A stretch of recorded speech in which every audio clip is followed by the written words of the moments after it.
नमस्कार दोस्तों, भारत के इतिहास के अंदर पहली बार एफआरबीएम टारगेट के तहत जो फिस्कल डेफिसिट के टारगेट भारत सरकार को दिए गए थे वो पहली बार भारत सरकार द्वारा अचीव हो जाएंगे ऐसा लग रहा है। ये मैं नहीं कह रहा, ये फाइनेंस मंत्रालय के ऑफिशियल स्टेटमेंट कह रहे हैं और यही चीज अब डाटा के अंदर साफ जाहिर होती हुई दिखाई दे रही है। देखो, किसी भी फाइनेंशियल ईयर के अंदर टोटल जो फिस्कल डेफिसिट हमारा होगा उसका एक टारगेट होता है कि हम लोगों को इससे ज्यादा फिस्कल डेफिसिट नहीं करना है। लेट अस अज्यूम कि वो 100% है। हर एक क्वार्टर के अंदर ऐसी कंडीशन के अंदर 4 क्वार्टर होते हैं जिसके बाद 12.5% तक हम हमारे टारगेट का फिस्कल डेफिसिट एक्स्ट्रा कर सकते हैं। पर इस बार पहले क्वार्टर में केवल 3% ही हम लोगों ने फिस्कल डेफिसिट का टारगेट का अचीव किया है। मतलब जो टोटल हमारे पास स्प्रेड है 100% का, उसमें से केवल 3% ही यूज हुआ है और अगले 3 क्वार्टर के लिए 97% तक बचा हुआ है, जिसके बाद ये साफ दिखाई दे रहा है कि भारत पहली बार फिस्कल डेफिसिट के टारगेट अचीव करेगा। अब ये चीज किस तरीके से हो रही है, कैसे भारत सरकार द्वारा इस बार फिस्कल डेफिसिट के टारगेट अचीव किए जा रहे हैं, क्या इसके अंदर अभी जो गवर्नमेंट है उसकी कोई खास बात है या आरबीआई या इंटरिम बजट, इनमें से किस चीज का क्या क्या रोल रहा है, इन सारी चीजों को मैं शुभेंद्र चौहान डिटेल में आप लोगों के साथ में चर्चा करूंगा। बट उसके पहले आप लोग मेरे साथ में SRC10 टेलीग्राम ग्रुप के ऊपर जुड़ सकते हो। मेरे क्लास की अपडेट, पीपीटी, पीडीएफ सब कुछ आपको मिल जाएगी। यूपीएससी सीएससी की तैयारी करना है, इंडिया के टॉप एजुकेटर से ऑफलाइन क्लास के अंदर जुड़ना है तो आप लोगों के पास में बहुत अच्छा मौका है। अनअकैडमी केवल ऑनलाइन नहीं रहा है, अनअकैडमी ऑफलाइन भी आ चुका है। आगे बढ़ने से पहले एक सवाल मैं आप लोगों से पूछना चाहूंगा कि रिसेंटली किस इंस्टीट्यूट द्वारा नोवेल और safer method to mass produce recombinant protein develop किया गया है। आपके ऑप्शन है IISc, CSIR, ICAR, NIBMG। सही जवाब आप नीचे कमेंट के अंदर दोगे, जो सही जवाब देगा ना उसके कमेंट के ऊपर मैं हार्ट दूंगा। इसके अलावा यूपीएससी सीएससी की तैयारी करने के लिए अगर आप अनअकैडमी के ऊपर जुड़ते हो तो आपको कंप्रहेंसिव कवरेज दिया जाएगा आपके सिलेबस का। इंडिया के टॉप एजुकेटर आप लोगों को पढ़ाएंगे, वो भी एक ऐसे रिलायबल प्लेटफॉर्म से जहां से टॉपर्स निकले हैं। आप ध्यान से यहां पर देख सकते हो, ये जो बच्चे हमारे प्लेटफॉर्म से निकले हुए हैं जो आपके बोर्ड के सामने हैं, ये बच्चे किसी इंटरव्यू गाइडेंस प्रोग्राम या टेस्ट सीरीज के बच्चे नहीं है, बल्कि हमारे प्लेटफॉर्म पे पढ़े हुए बच्चे हैं। आप भी हमारे साथ में जुड़ सकते हो। यूपी पीएससी की भी अगर आप लोगों को तैयारी करना है तो आप प्रयागराज के सिविल लाइन वाले सेंटर के ऊपर जुड़ सकते हो। चलिए दोस्तों, आप समझने का प्रयास करते हैं यहाँ पे क्या कुछ हुआ है। देखो, अगर मैं आपको बजट की डिटेल बहुत ज्यादा बताने बैठूंगा तो ये वीडियो शायद और बड़ी हो जाएगी। मतलब ये वीडियो लगभग 25-30 मिनट की हो जाएगी। बजट के ऊपर मैंने ऑलरेडी एक वीडियो बनाई हुई है 2 साल पहले, आप उस वीडियो को देख सकते हो किस तरीके से बजट फॉर्म होता है, बजट के अंदर कौन कौन से पार्ट होते हैं। ब्रॉडली अगर मैं बताऊं तो अगर एक बजट हम देखें तो इस बजट के अंदर 2 पार्ट होते हैं। एक होता है रेवेन्यू पार्ट और दूसरा होता है कैपिटल पार्ट। कैपिटल के अंदर कोई भी लॉन्ग टर्म के इंफ्रास्ट्रक्चर डेवलप होते हैं या फिर लोन वगैरह होता है, वो हम कैपिटल पार्ट के अंदर जोड़ते हैं। और इसके अंदर अगर हम लोगों ने लोन लिया है तो लोन का एक्सपेंडिचर, और अगर हमको लोन मिला है तो उसका रिसिट। वहीं रेवेन्यू पार्ट के अंदर भी इसी तरीके से एक्सपेंडिचर, रेवेन्यू एक्सपेंडिचर और रेवेन्यू रिसीट देखने को मिलते हैं। अब रेवेन्यू रिसीट यानी कि रेवेन्यू पार्ट ऑफ बजट के अंदर जो इनकम होती है वो टैक्सेबल, टैक्स से जनरेट हुई इनकम भी होती है और कुछ नॉन टैक्स से जनरेट हुई इनकम भी होती है। अब नॉन टैक्स से जनरेटेड इनकम के अंदर यहां पर एक चीज याद रखना कि जो पब्लिक सेक्टर अंडरटेकिंग है उनका डिविडेंड भी नॉन टैक्स रेवेन्यू के अंदर आता है। वहीं जो रेवेन्यू पार्ट के अंदर एक्सपेंडिचर है उसके अंदर याद रखना सब्सिडी, पुराने लोन के ऊपर ब्याज वगैरह, ये सारा एक्सपेंडिचर हम रेवेन्यू एक्सपेंडिचर के अंदर कैलकुलेट करते हैं। इसके अलावा भी बहुत सारे पार्ट होते हैं, वो आप सेपरेट वीडियो के अंदर देख लेना। इसके अलावा एक और डेफिनेशन जो इंपॉर्टेंट है वो है फिस्कल डेफिसिट, प्राइमरी डेफिसिट और रेवेन्यू डेफिसिट क्या होता है। देखो, अगर ओवरऑल रूप से मैं रेवेन्यू डेफिसिट की बात करूं तो रेवेन्यू रिसीट मतलब रेवेन्यू वाले बजट के अंदर कितनी इनकम आई माइनस उसमें से कितना एक्सपेंडिचर हुआ, या इसका उल्टा कहूं revenue expenditure minus revenue receipt, इसे हम लोग कहते हैं रेवेन्यू डेफिसिट। ठीक है। एक होता है फिस्कल डेफिसिट कि पूरे बजट के अंदर कैपिटल पार्ट, रेवेन्यू पार्ट, इन सबको कैलकुलेट कर लो तो कितनी इनकम हमारी थी टैक्स से, नॉन टैक्स तरीके से। इस इनकम के अंदर हम बोरोविंग को नहीं जोड़ते, बोरोइंग यहाँ पे एक्सक्लूडेड होती है। और उनमें से कितना हम लोगों ने खर्चा किया। मान लो खर्चा हमारा ज्यादा है और इनकम हमारी कम है, तो ये हमारा पूरा फिस्कल डेफिसिट हो जाएगा उस वर्ष का। तो यहां पर आप क्लियरली देख सकते हो लगभग 16.8 के आसपास फिस्कल डेफिसिट देखने को मिल रहा है। अब जब हम फिस्कल डेफिसिट के अंदर से पुराने लोन के ऊपर जो ब्याज चुका रहे हैं वो भी रेवेन्यू डेफिसिट के अंदर आ रहा है, मतलब जो रेवेन्यू एक्सपेंडिचर है उसके अंदर पुराने लोन का इंटरेस्ट भी है तो है। तो अभी की सरकार कहेगी कि ये हमारी गलती थोड़ी है, तो पुरानी सरकार की गलती है, तो हम इसको क्यों कम करें। ऐसी कंडीशन में ये फिस्कल डेफिसिट से पुराने लोन के ब्याज हटा देते हैं। अगर फिस्कल डेफिसिट से पुराने लोन के ब्याज हटा दिए जाएं तो इसी को हम कहते हैं प्राइमरी डेफिसिट। ठीक है। अब सरकार जो है, गवर्नमेंट जो है, ये आरबीआई से जितने चाहे उतने नोट छपवा सकती है, जितने चाहे उतने। ऐसी कंडीशन में सरकार तो कितना ही पैसा छपवाती रहेगी, और सरकार अगर बहुत पैसा छपवाएगी तो ऐसी कंडीशन में हाइपर इन्फ्लेशन की सिचुएशन आ जाएगी। ऐसी कंडीशन में सरकार के ऊपर कुछ रेस्ट्रिक्शन होना चाहिए, क्या सरकार का खर्चा इससे ज्यादा नहीं होना चाहिए। ऐसी कंडीशन में एफआरबीएम एक्ट पास होता है और इस एफआरबीएम एक्ट के तहत फिस्कल डेफिसिट के कुछ टारगेट निर्धारित किए जाते हैं। 2003 के अंदर जब एफआरबीएम एक्ट आता है तो उस समय पर कहा जाता है कि 2008 तक फिस्कल डेफिसिट 3% तक होना चाहिए और रेवेन्यू डेफिसिट पूरा 0 होना चाहिए। 2008 में ये टारगेट अचीव नहीं होते, पर ये टारगेट अचीव करने क्यों थे? फिस्कल डेफिसिट को हमको कम करना क्यों था? फिस्कल डेफिसिट को कम करना इसलिए था क्योंकि फिस्कल डेफिसिट क्या है?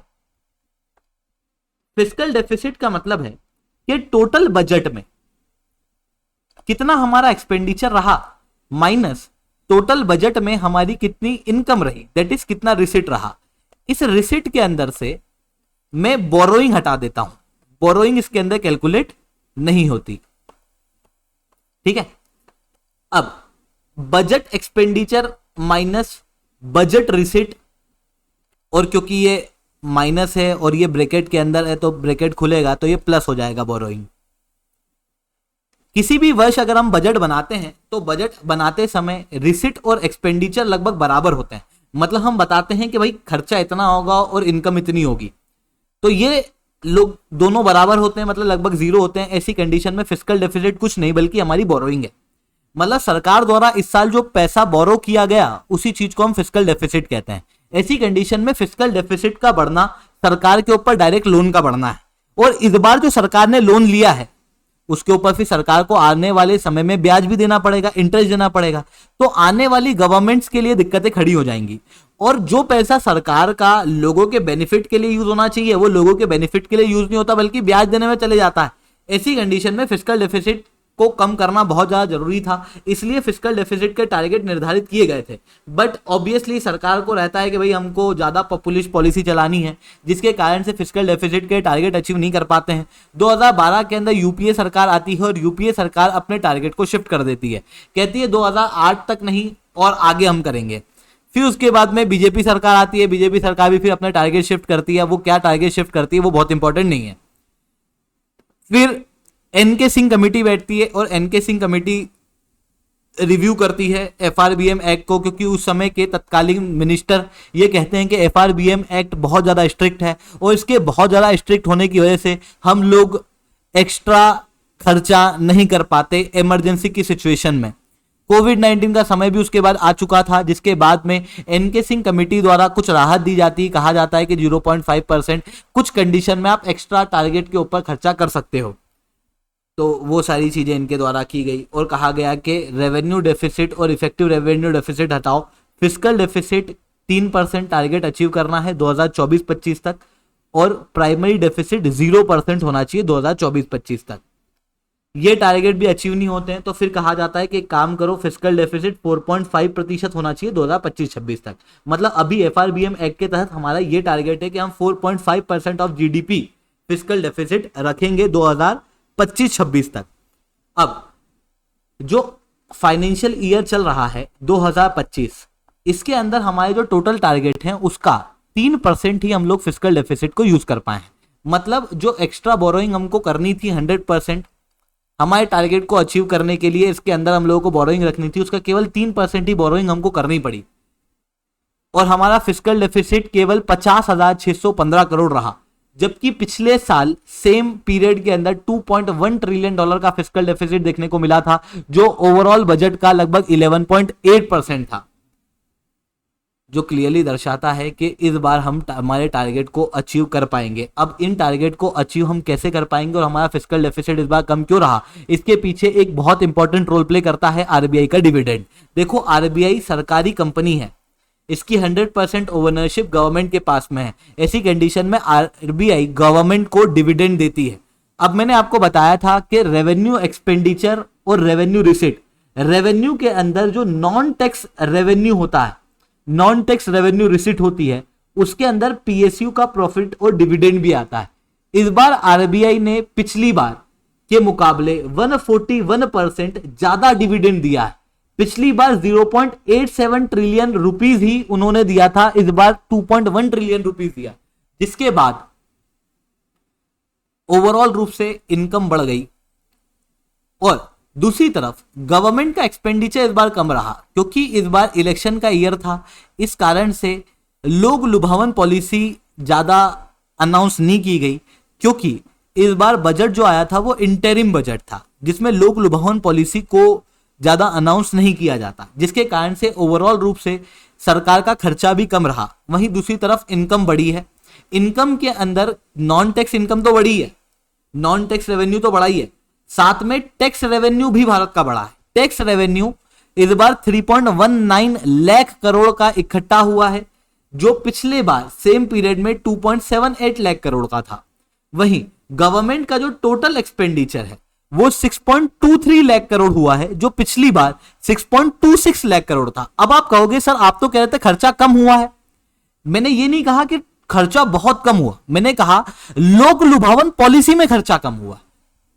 ओवरऑल रूप से आप देखोगे तो खर्चा बहुत ज्यादा कम नहीं हुआ है, पर लोक लुभावन पॉलिसी में बहुत ज्यादा कम हुआ है। यहां पर खर्चा जो बढ़ा है वो कैपिटल एक्सपेंडिचर बढ़ा है, मतलब इंफ्रास्ट्रक्चर वगैरह के अंदर बढ़ा है। आप क्लियरली देख सकते हो लोक लुभावन पॉलिसी जनरली रेवेन्यू एक्सपेंडिचर में आती है, और रेवेन्यू एक्सपेंडिचर बहुत ज्यादा घटा, लगभग 90,000 करोड़ से, पर कैपिटल एक्सपेंडिचर इस बार भारत का बड़ा है। इंफ्रास्ट्रक्चर के अंदर खर्चा जो है वो सरकार ज्यादा कर रही है। तो लॉन्ग स्टोरी शॉर्ट अगर मैं आपको बताऊं तो इस बार क्या हुआ है कि टोटल बजट के अंदर नॉन टैक्स रेवेन्यू बढ़ा है। नॉन टैक्स रेवेन्यू के बढ़ने का कारण था आरबीआई के द्वारा दिया गया डिविडेंड।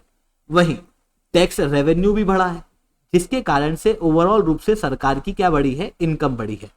वहीं सरकार के अगर मैं एक्सपेंडिचर साइड आपको बताऊं तो दो प्रकार के एक्सपेंडिचर है, एक पॉपुलिस्ट पॉलिसी के अंदर और एक इंफ्रास्ट्रक्चर वगैरह के अंदर। अब देखो, अगर सरकार द्वारा पैसा लिया गया, मान लो फिस्कल डेफिसिट क्रिएट करके लोन लेके हम लोगों ने पैसा लिया, और लोन लेके पैसा लेके उसको हम लोगों ने किसी सब्सिडी में दे दिया, मान लो किसी किसान का लोन माफ कर दिया वगैरह कर दिया, तो ऐसी कंडीशन में क्या होगा कि कोई अलग असेट नहीं बना सरकार का, ऐसी कोई सी चीज नहीं हुई जिससे सरकार को इनकम क्रिएट हो रही है, बट इस खर्चे के ऊपर सरकार को ब्याज भी देना है और ऊपर से वो लोन को भी वापस रिटर्न करना है। ऐसी कंडीशन में बोरोइंग करके सब्सिडी के अंदर खर्चा करना एक बहुत ही गलत पॉलिसी होती है। पॉपुलिस्ट पॉलिसी के अंदर बोरोइंग का पैसा नहीं जाना चाहिए, ऐसा माना जाता है, पर जनरली हमारा ऐसा ही होता है कि हम बोरोइंग का पैसा पॉपुलिस्ट पॉलिसी के अंदर लगा देते हैं। पर इस बार क्या हुआ है कि बोरोइंग का पैसा इंफ्रास्ट्रक्चर के अंदर जा रहा है। इंफ्रास्ट्रक्चर के अंदर जाने से क्या होगा कि एक नया असेट क्रिएट होगा, और उस असेट से मान लो रोड बन गया तो रोड पे टोल कलेक्ट हो जाएगा, डैम बन गया तो वहां पे फीस कलेक्ट हो जाएगी, या फिर केनाल वेनाल बना दी तो केनाल के ऊपर फीस कलेक्ट हो जाएगी। मतलब कुछ असेट बने जो लॉन्ग टर्म में लोगों को बेनिफिट देंगे। स्कूल वगैरह बना दिए जिसके कारण से ह्यूमन रिसोर्स का डेवलपमेंट होगा, जो लॉन्ग टर्म में सरकार को बेनिफिट करेगा। यानी कि कैपिटल के अंदर एक्सपेंडिचर बढ़ा है, पॉपुलिस्ट पॉलिसी के अंदर घटा है, जिसके कारण से ओवरऑल एक्सपेंडिचर लगभग सेम है। तो ये चीज हम लोगों को देखने को मिल रही है, जिसके कारण से माना जा रहा है कि भारत इस बार अपने फिस्कल डेफिसिट के टारगेट को अचीव कर लेगा। आई होप ये सारी बातें आप लोगों को समझ में आई होंगी। लेक्चर अच्छा लगा हो तो लाइक करना, लेक्चर बहुत अच्छा लगा हो तो नीचे SRC10 कमेंट करना। अनअकैडमी के सेंटर के बारे में जानना हो तो इस वीडियो को एंड तक देखना।